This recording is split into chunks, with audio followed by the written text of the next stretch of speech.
Сәлем балалар, 3 сынып әдебиеттік оқу 78 сабақ нені үйрендім? Тақырыбы бірінші тапсырма кім жылдам ойна. Тақырып атақты тұлғалар. Мақсаты кезектесе отырып қажетті сөзді атау.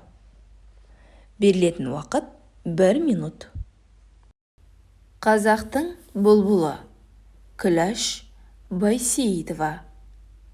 Әл-Фараби ғұлама ғалым, қазақтың бас ақыны Абай Құнанбаев, Жамбыл Жабаев халық поэзиясының алып атанған, күй атасы атанған Құрманғазы Сарбайұлы. Ал Қажымұқан болса кіші атасы. Халық ұстазы Ахмет Байтұрсынұлы, Бауыржан Момышұлы біздің батыр атамыз. Пулеметші батыр қызымыз Мәншүк Мәметова, ал Әлия Молдағұлова болса мерген қыз. Тұңғыш ғарышкер Тоқтар Әубәкіров болса 300-дің басын құраған хан Абылай хан. Ал алғашқы ұстазымыз Ыбырай Алтынсарин болады. Екінші тапсырма. Жоғарыда берілген тақырыптардың біреуін таңдап ал. Және оларға шығарма жаз. Мысал үшін, күй атасы Құрманғазы. Жоспары. Күйшінің өмірі, Құрманғазының күйлері, және де күй қыдыреті.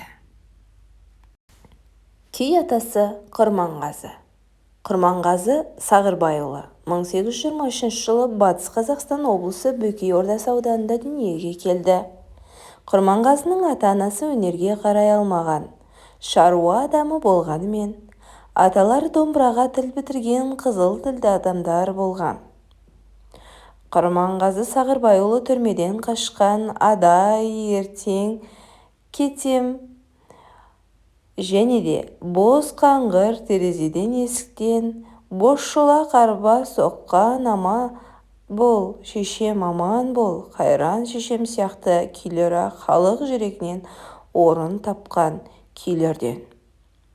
Күйдің қасиеті соншалық бір мезетте адамды тербетіп жылатса, бірде қуаныштан күлдіреді, және бірде ұйықтатып та жібере алады. Жарайсыңдар балалар, өте жақсы. Бүгінгі сабақ түсінікті болса, видеоға лайк басып, осы каналға тіркеліп алыңдар.